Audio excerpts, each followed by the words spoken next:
Hello friends, welcome back to our channel. Friends, ఈ సీరియల్లో ముందుగా ఏం జరగబోతుందో తెలుసుకుందామా? ఇక వీడియోలోకి వెళ్ళినట్లయితే భాగ్యం, శ్రీవల్లి ఇద్దరూ కూడా సాగర్ గురించే ఆలోచిస్తూ ఉంటారు. అమ్మోయ్, ఈ సాగర్ ఏదో ఒకటి చేశాడే, లేకపోతే గవర్నమెంట్ జాబ్ రావడమేంటి, ఎగ్జామ్ ఎప్పుడు రాసావంటే ఎలాగో అబద్ధం చెప్తున్నాడమ్మా. ఎలాగైనా ఈ సాగర్ నిజ స్వరూపం తెలుసుకొని మామయ్య ముందు బయట పెట్టాలి. దాంతో మామయ్య సాగర్ని, నర్మదని బయటికి గెంటేస్తాడు. ఇక ఈ ఇంట్లో మనకి ఎలాంటి అడ్డు ఉండదు అని శ్రీవల్లి అంటూ ఉంటుంది. అప్పుడు భాగ్యం, అవునమ్మి, సాగర్ చెప్పే మాటలు, ప్రవర్తన నాకు నమ్మబుద్ధి కావడం లేదు. ఎలాగైనా సాగర్ గురించి తెలుసుకోవాలి, ఎలా అని భాగ్యం, శ్రీవల్లి ఆలోచిస్తూ ఉంటారు. ఇంతలో భాగ్యంకి ఒక ఆలోచన వస్తుంది. అవునమ్మి, ఇప్పుడు సాగర్ జాబుకు వెళ్తున్నాడు కదా, అతన్ని ఫాలో అవుతే అన్ని నిజాలు బయటపడతాయి కదా అని భాగ్యం అంటుంది. అప్పుడు శ్రీవల్లి, అవునమ్మా, నువ్వు చెప్పినట్టే చేద్దాం అని చెప్పి ఇక అనుకుంటూ హాల్లోకి వస్తారు. సాగర్ ఇక జాబుకు వెళ్తూ ఉంటాడు. ఇంతలోనే భాగ్యం, శ్రీవల్లి ఇద్దరూ కూడా సాగర్ వెనకాలే ఆటోలో ఫాలో అవుతూ ఉంటారు. ఇక సాగర్ ఆఫీస్ దగ్గరికి వెళ్తాడు. అక్కడ తన ఫ్రెండ్, డబ్బు తీసుకున్న తను, వాళ్ళ మామయ్య ఇద్దరూ ఉండడం చూసి భాగ్యం, శ్రీవల్లి ఒక్కసారి షాక్ అవుతారు. అమ్మా, సాగర్ వాళ్ళ మామయ్యతో కలిసి ఎక్కడో ఏదో గూడు పుటాని చేశాడు. అసలు సాగర్ అతన్ని కలవడమేంటి అని అనుకుంటూ ఉండగా ఇక అతను సాగర్ని తీసుకొని లోపలికి వెళ్తాడు. ఇక కాసేపు భాగ్యం, శ్రీవల్లి అక్కడే ఎదురు చూస్తూ ఉంటారు. ఇంతలోనే డబ్బు తీసుకున్న అతను బయటికి వస్తాడు. ఆయనను చూసిన భాగ్యం, అమ్మాయి, ఇతని దగ్గరికి వెళ్ళి నిజం తెలుసుకుంటే బాగుంటుందే అని చెప్పి ఇక వెంటనే భాగ్యం, శ్రీవల్లి ఇద్దరూ కూడా ఆ డబ్బు తీసుకున్న అతని దగ్గరికి వెళ్తారు. ఇక వాళ్ళని చూసిన ఆయన, ఏంటమ్మా, ఏం కావాలి, నా దగ్గరికి వచ్చారేంటి అనగానే అప్పుడు భాగ్యం, చూడండి, మాకేదైనా గవర్నమెంట్ జాబు కావాలి, ఎంత డబ్బు ఖర్చైనా పర్వాలేదు ఇస్తాం, కానీ మా అబ్బాయికి జాబ్ కావాలి అని చెప్పగానే అతను చాలా సంతోషపడుతూ ఉంటాడు. చూడమ్మా, నాకు డబ్బు ఇస్తే నేను గవర్నమెంట్ జాబు వెతికి పెడతాను అనగానే అప్పుడు భాగ్యం, ఎంత అవుతుంది అని అంటుంది. చూడమ్మా, జాబ్ కావాలంటే మినిమం 20-25 లక్షల రూపాయలు కావాలి, అవి ఇచ్చే స్తోమత మీ దగ్గర ఉందా అనేసరికి అప్పుడు భాగ్యం, సరేనండి, ఇస్తాము, కానీ ఇప్పుడు ఒక అతను జాబ్ కోసం మీ ఆఫీస్లోకి వెళ్ళాడు కదా, అతనికి కూడా జాబ్ వచ్చిందా, మీరే ఇప్పించారా అని భాగ్యం అనగానే అప్పుడు అతను, ఓహో, రామరాజు కొడుకు సాగరా, అతను కూడా జాబు మా దగ్గరే తీసుకున్నాడు, 20 లక్షల రూపాయలు కట్టి జాబు కొన్నాడు అని చెప్పగానే భాగ్యం, శ్రీవల్లి ఒక్కసారి షాక్ అయిపోతారు. ఇక చాలా సంతోషపడుతూ, సరే బాబు, రేపు డబ్బు తీసుకొచ్చి ఉద్యోగం కావాలి అని చెప్పగానే అప్పుడు అతను, సరేనమ్మా, రేపు డబ్బు తీసుకొని రండి, మీకు ఉద్యోగం సర్టిఫికెట్ ఇస్తాను అని చెప్పగానే ఇక భాగ్యం, శ్రీవల్లి అక్కడి నుంచి వెళ్ళిపోతారు. ఇక ఇంతలోనే భాగ్యం, శ్రీవల్లి చాలా సంతోషపడుతూ, అమ్మ, ఆ సాగర్ నిజస్వరూపం తెలిసిపోయింది, ఇక మనం వెంటనే ఈ నిజస్వరూపం మామయ్య ముందు బయట పెడితే ఇక సాగర్ని, నర్మదని మెడ పట్టుకొని బయటికి గెంటేస్తాడమ్మా అని శ్రీవల్లి అనగానే అప్పుడు భాగ్యం, అది కాదమ్మి, అసలు ఇతని దగ్గర ఇంత డబ్బెక్కడిది అని భాగ్యం అంటూ ఉంటే అప్పుడు శ్రీవల్లి, అమ్మోయ్, వాళ్ళ మామయ్య డబ్బున్నతనికి అతనే ఇచ్చి ఉంటాడు అనేసరికి అప్పుడు భాగ్యం, లేదమ్మి, అతను డబ్బిచ్చేయడం ఏదైతే సాగర్ ఎప్పుడో గవర్నమెంట్ జాబ్ చేసు, కానీ సాగర్కి ఆ డబ్బు ఇవ్వలేదు, సాగరే ఎక్కడి నుంచో తెచ్చి ఈ జాబ్ కొన్నాడు అని చెప్పి భాగ్యం అనుకుంటూ ఉండగా ఇంతలోనే శ్రీవల్లికి ఒక ఆలోచన వస్తుంది. అమ్మోయ్, ఆ సాగర్కి మామయ్య అమూల్య నగల కోసం 20 లక్షల రూపాయలు సాగర్కిచ్చాడు, ఒకవేళ సాగర్ ఆ డబ్బుతోని ఉద్యోగం కొనలేదు కదా అని శ్రీవల్లి అనగానే ఆ మాటలు విన్న భాగ్యం ఒక్కసారి షాక్ అయిపోతుంది. ఏంటమ్మి, నువ్వు చెప్పేది నిజమా అనేసరికి అప్పుడు శ్రీవల్లి, అవునమ్మి, సాగర్ దగ్గర 20 లక్షల రూపాయలు మామయ్య పెట్టాడు అనేసరికి అప్పుడు భాగ్యం, ఇంకేముంటుందే, ఆ సాగర్ అదే 20 లక్షల రూపాయలు పెట్టి ఆ జాబు కొన్నాడు, ఇది నిజం అని చెప్పగానే అప్పుడు శ్రీవల్లి, ఎలా అమ్మా? ఇప్పుడు మావయ్య ఆ డబ్బు సాగర్ని అడిగితే ఎక్కడి నుంచి తెచ్చిస్తాడు అనేసరికి ఇక భాగ్యం, చూడమ్మి, ఎలాగైనా ఈ నిజాన్ని బయట పెట్టాలి. ఆ డబ్బు విషయంలో మీ మావయ్య సాగర్ని, నర్మదని బయటికి గెంటేయాలి. కావలసింది అదే కదా మనకు. పద వెళ్దాం అని చెప్పి ఇక భాగ్యం, శ్రీవల్లి ఇంటికి వెళ్తారు. ఆమరాజు మాత్రం హాల్లో కూర్చొని ఇక పేపర్ చదువుతూ ఉంటాడు. ఇంతలోనే భాగ్యం రామరాజు దగ్గరికి వచ్చి, అన్నయ్య, మీతో ఒక ముఖ్యమైన విషయం మాట్లాడాలి అనేసరికి అప్పుడు వేదవతి, ఏంటొదిన గారు మాట్లాడేది? అసలే ఆయనకు ఆరోగ్యం బాగాలేదు. ఇంట్లో ఉండి రెస్ట్ తీసుకుంటున్నాడు. ఇప్పుడు అవసరం లేదు, వెళ్ళు అనగానే అప్పుడు భాగ్యం, అది కాదు వదిన, అమూల్య పెళ్ళి ఆగిపోయింది కదా. ఆ పెళ్లి కొడుకు తరపు వాళ్ళు అమూల్య నగల కోసం మా అన్నయ్యకి 20 లక్షల రూపాయలు ఇచ్చారు కదా. అవి మన దగ్గరే పెట్టుకోవడం మంచిది కాదు. పెళ్లి ఆగిపోయిన తర్వాత ఆ డబ్బు వెంటనే తిరిగి ఇయ్యడం మన బాధ్యత అని భాగ్యం అనగానే అప్పుడు వేదవతి, చూడు భాగ్యం, ఆ విషయాలు మాట్లాడడానికి ఇప్పుడు టైం కాదు, నువ్వు వెళ్ళు అనగానే అప్పుడు రామరాజు, చూడు బుజ్జవ్వ, చెల్లెమ్మ చెప్పింది నిజమే కదా. వాళ్ళు అమూల్యకి నగలు చేయించమని మనకి 20 లక్షల రూపాయలు ఇచ్చారు. కానీ పెళ్ళి జరగలేదు.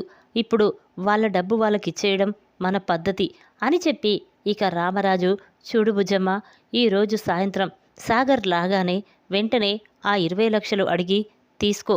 రేపు ఉదయాన్నే నేను ఆ డబ్బు తీసుకువెళ్ళి వాళ్ళకి ఇచ్చేసి వస్తాను అని రామరాజు అంటాడు. ఆ మాటలు విన్న వేదవతి, సరేనండి అని చెప్పి అనగానే ఇక అందరూ అక్కడి నుంచి వెళ్ళిపోతారు.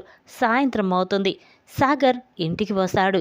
ఇక సాగర్ను చూసిన వేదవతి, ఏ సాగర్, నువ్వెళ్ళి ఫ్రెష్ అవ్వు, నీకు టీ తీసుకొని వస్తాను అని చెప్పి వేదవతి అనగానే అప్పుడు సాగర్, సరేనమ్మా అని చెప్పి రూమ్లోకి వెళ్తాడు.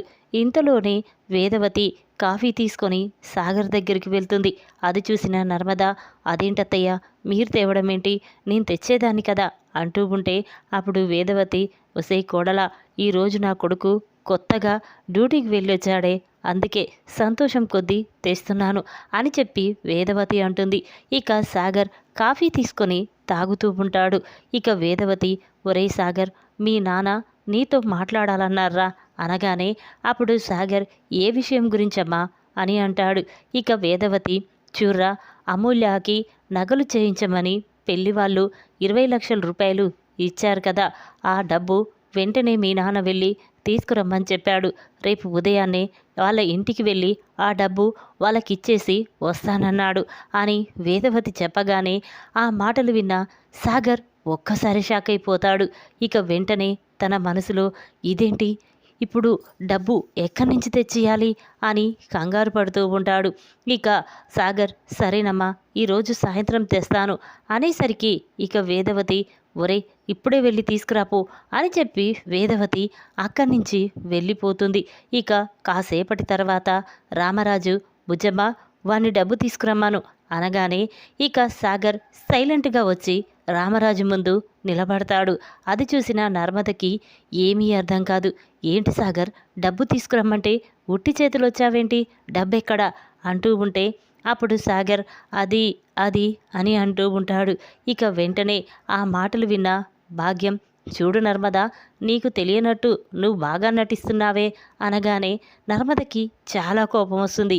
ఏంటి పిన్ని, ఏం మాట్లాడుతున్నావు, నేను నటించడం ఏంటి అనేసరికి ఇక నాగ్యం మాత్రం, చూడు నర్మద, మీ ఆయన డబ్బు లేదు, మీ ఆయన దగ్గర డబ్బు లేదు అని చెప్పగానే రామరాజు, నర్మద షాక్ అయిపోయి చూస్తూ ఉంటారు. ఇక నర్మద, పిన్ని, ఏం మాట్లాడుతున్నా, డబ్బు లేకపోవడమేంటి, మావయ్య 20 లక్షలు సాగర్కిచ్చాడు, సాగర్ అవి బ్యాంకులో వేస్తానని ఆ రోజే తీసుకువెళ్ళాడు, డబ్బు లేకపోవడమేంటి, ఏంటి సాగర్, పిన్ని అలా మాట్లాడుతుంటే సైలెంట్గా ఉంటున్నావేంటి, చెప్పు డబ్బెక్కడా అంటూ ఉంటే అప్పుడు సాగర్, లేదు నర్మద, ఆ డబ్బు ఇప్పుడు నా దగ్గర లేదు అనేసరికి రామరాజు కోపంతో రగిలిపోతూ ఉంటాడు. ఒరేయ్, డబ్బేం చేశావురా అని అంటూ ఉంటే ఇక భాగ్యం, ఏం చేస్తాడన్నయ్యా, ఉద్యోగం కోసం ఆ 20 లక్షలు ఎవరికో లంచం ఇచ్చాడు, లంచంతోనే ఉద్యోగం కొన్నాడు, ఆ విషయం ఇంట్లో వాళ్ళ ఎవరికీ చెప్పలేదు అని భాగ్యం అనగానే అప్పుడు సాగర్, లేదు, నేను లంచం ఇవ్వలేదు, ఉద్యోగం కొనలేదు అని సాగర్ గట్టిగా వాదిస్తూ ఉంటాడు. అప్పుడు శ్రీవల్లి, అదేంటి సాగర్ అంత కోపం వస్తుంది, మరి ఆ డబ్బు ఏం చేశావో చెప్పు అంటూ ఉంటే ఇక సాగర్ సైలెంట్గా ఉంటాడు. అప్పుడు నర్మద, నిజమ్మా సాగర్, ఆ డబ్బుతో నువ్వు ఉద్యోగం కొన్నావా అంటే నువ్వు ఎగ్జామ్ రాసి పాస్ అవ్వలేదా అని నర్మద సాగర్ని అడుగుతూ ఉంటుంది. ఇక మాటలు విన్న రామరాజు, ఆపమ్మా ఆపు, ఇదంతా మీరిద్దరు కలిసే చేశారు కదా, ఈ విషయం మీ నాన్నకు కూడా తెలుసు కదా, జాబ్ వచ్చిన విషయం మీకు తెలిసాక ఇక డబ్బు విషయం నీకు తెలియకుండా ఏముంటుంది అని రామరాజు అనేసరికి ఇక నర్మద, లేదు మామయ్య, ఆ డబ్బు ఏం చేశాడో నాకు తెలియదు, నిజం చెప్తున్నాను అనేసరికి ఇక రామరాజు, ఆపండి అని అంటాడు. ఇక సాగర్ మాత్రం, లేదు నాన్న, ఆ విషయం నర్మకి తెలియదు అంటూ ఉంటే ఇక శ్రీవల్లి, మామయ్య, సాగర్ నిజ స్వరూపాన్ని నేను బయట పెడతాను అని చెప్పి ఇక వెంటనే శ్రీవల్లి సాగర్ వాళ్ళ ఫ్రెండుని రామరాజు దగ్గరికి తీసుకొస్తుంది. ఇక అతన్ని చూసిన సాగర్ ఒక్కసారే షాక్ అయిపోయి చూస్తూ ఉంటాడు. వీడేంటి ఇక్కడికి వచ్చాడేంటి, ఇప్పుడు డబ్బు విషయం నాన్నకి తెలిస్తే ఇక నాన్న నన్ను బ్రతకనివ్వడు అని సాగర్ అనుకుంటూ ఉంటాడు. ఇక అతన్ని చూసిన రామరాజు, ఎవరమ్మా ఇతను అనగానే అప్పుడు శ్రీవల్లి, మావయ్య, సాగర్ డబ్బిచ్చిన ఎవరికో డబ్బిచ్చి ఉద్యోగం కొన్నాడని చెప్తున్నాను చూసావా, అతను ఇతనే అని చెప్పగానే రామరాజు, ఏంటండి నిజమేనా, మాబోడు 20 లక్షలు నీకిచ్చి ఈ జాబ్ కొన్నాడా అనేసరికి అప్పుడు అతను, అవును సార్, జాబ్ కావాలంటే 20 లక్షలు తెమ్మని చెప్పాను, తెల్లవారే నాకు ఆ డబ్బిచ్చాడు, నేను ఉద్యోగం ఇచ్చాను అని అతను రామరాజు ముందు చెప్పడంతో ఇక మాటలు విన్న రామరాజు చాలా బాధపడుతూ ఉంటాడు. ఒరేయ్, నీ మీద నమ్మకంతో ఆ 20 లక్షలు నీకిచ్చాను, కానీ నువ్వు మాత్రం ఆ డబ్బుని నీ ఉద్యోగం కోసం, నీ అవసరం కోసం వాడుకుంటావా అని రామరాజు చాలా కోపంగా సాగర్ చెంప పగలగొడతాడు. ఇక అది చూసిన నర్మద కూడా, చి, ఇంత మోసం చేస్తావనుకోలేదు, ఎప్పుడు పరీక్ష రాశావని చెప్తే నేను నీకు తెలియకముందుకే రాశానని నాతో అబద్ధం చెప్పావు, అంటే నువ్వు ఎగ్జామ్ రాసి చదివి పాస్ అవ్వి ఉద్యోగం సాధించాలనుకున్నాను, కానీ మా నాన్న అన్నాడని నువ్వు డబ్బిచ్చి లంచమిచ్చి ఉద్యోగం కొంటావా, చి, నీ మొహం చూడాలంటేనే అసహ్యంగా ఉంది అని చెప్పి ఇక నర్మద చాలా కోపంతో అక్కడి నుంచి వెళ్ళిపోతుంది. ఇక అది చూసిన రామరాజు, ఒరేయ్ సాగర్, ఇంత నమ్మక ద్రోహం చేస్తావని అస్సలు ఊహించలేదు అని చెప్పి ఇక రామరాజు సాగర్ కాలర్ పట్టుకొని బయటికి గెంటేస్తూ ఉంటాడు. అది చూసిన నర్మద, మామయ్య, ప్లీజ్ మామయ్య, సాగర్ తప్పు చేశాడు, కానీ మమ్మల్ని మీ అందరికీ దూరం చెయ్యొద్దు మామయ్య అంటూ ఉంటే అప్పుడు రామరాజు, చెయ్యకుండా ఎలా ఉంటాను, వీడు చేసిన నమ్మక ద్రోహానికి ఇంకా ఏం చెయ్యాలి అని చెప్పి ఇక రామరాజు సాగర్ మెడ పట్టుకొని బయటికి గెంటేస్తాడు. ఇక అది చూసిన వేదవతి కూడా, ఏమండి, ఏదో బుద్ధి గడ్డి తిని అలా చేశాడు, ఆ డబ్బు ఎలాగలో సర్దుబాటు చేసి పెళ్లి వాళ్ళకి ఇచ్చేద్దాం, కానీ వాళ్ళని బయటికి పంపించొద్దు అని వేదవతి కూడా బ్రతిమిలాడుతూ ఉంటుంది.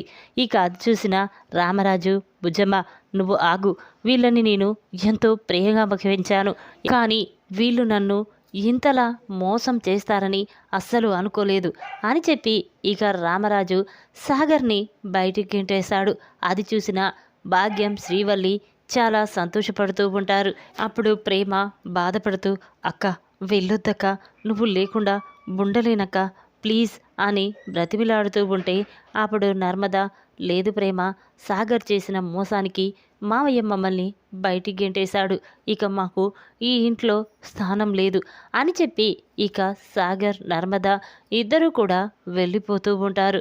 ఇక అది చూసిన శ్రీవల్లి చాలా సంతోషపడుతూ తన మనసులో, వసై నర్మద, కావాలని నన్ను బాధ పెట్టావు కదే, ప్రతి విషయంలోనూ నా నిజస్వరూపాన్ని బయట పెడతానని అందరి ముందు బెదిరించేదానివి, కానీ ఇప్పుడు ఏం జరిగింది, నేను సాగర్ నిజస్వరూపాన్ని బయట పెట్టాను, ఇక నాకు ఈ ఇంట్లో ఎలాంటి అడ్డు ఉండదు, నీ పీడ విరగడైపోయింది అని చెప్పి శ్రీవల్లి సంతోషపడుతూ ఉంటుంది. ఇక సాగర్, నర్మద ఇంట్లో నుంచి వెళ్ళిపోయినందుకు వేదవతి చాలా బాధపడుతూ ఉంటుంది. ఏంటి ఇలా జరిగిందేంటి? అమూల్య మమ్మల్ని కాదని ఆ విశ్వగాడితో వెళ్ళిపోయింది.